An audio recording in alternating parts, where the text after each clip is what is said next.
మీకు బాగా నచ్చిన కొటేషన్ ఒకటి ఏదో రాసుకున్నారు, జీవితం అంటే ఇది, జీవించడం అంటే ఇది అని. అంటే కొటేషన్ ఏం లేదు, అంటే ఎక్కడో పుస్తకంలో చదివింది.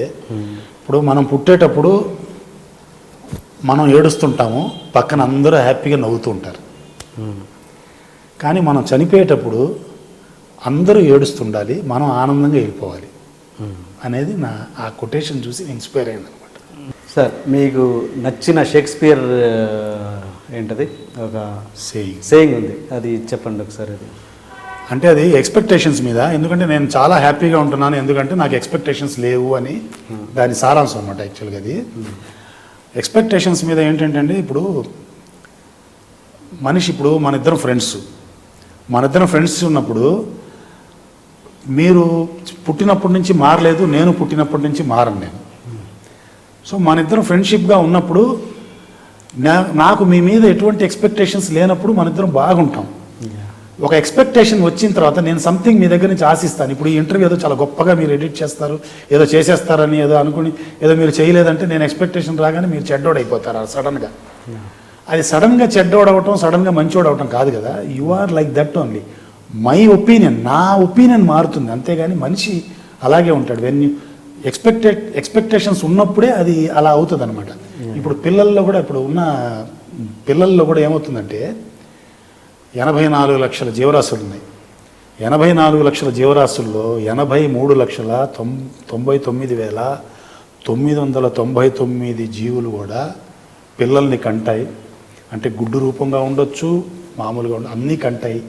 పిల్లల్ని పెంచుతాయి, పిల్లలకి ఆహారం తెచ్చి పెడతాయి, శత్రువుల నుంచి కాపాడుతూ ఉంటాయి, అన్నీ ప్రొటెక్ట్ చేస్తాయి. మనిషిలాగే మనిషి కూడా కంటాడు, మనిషి కూడా అన్నీ ప్రొటెక్ట్ చేస్తాయి, అంతా చేస్తాయి.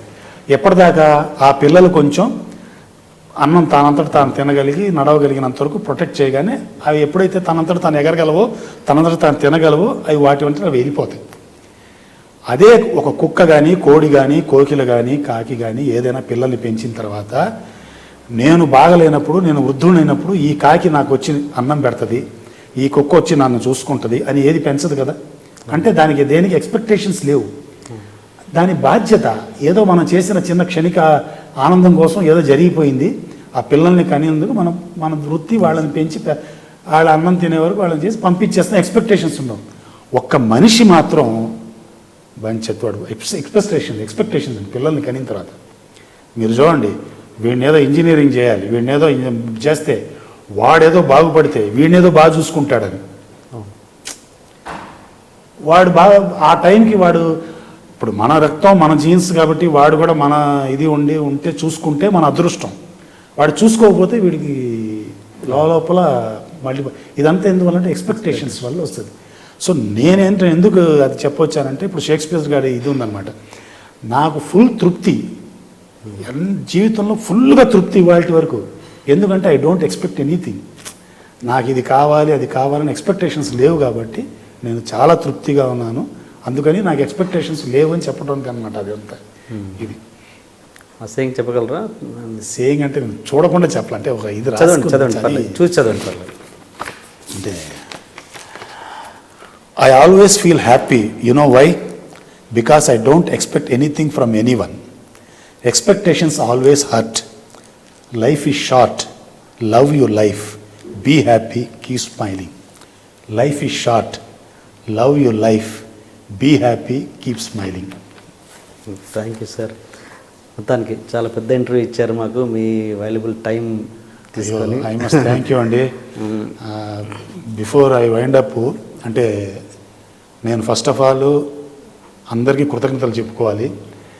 ఫస్ట్ ఏంటంటే ఈ ఇంటర్వ్యూ చూస్తున్న వాళ్ళకి కూడా, ఎందుకంటే ఒక మనిషి దగ్గర మనం ఏది అసలు వేస్ట్ చేయకూడదు అంటే టైంని వేస్ట్ చేయకూడదు. ఒక టైం ఇప్పుడు భగవంతుడి వల్ల ఇప్పుడు సపోజ్ నా ఇంటర్వ్యూ ఇంతసేపు చూశారనుకోండి, వాళ్ళ టైం వేస్ట్ అయిందని నన్ను ఫీల్ అయితే మాత్రం నన్ను క్షమించాలి అందరూ.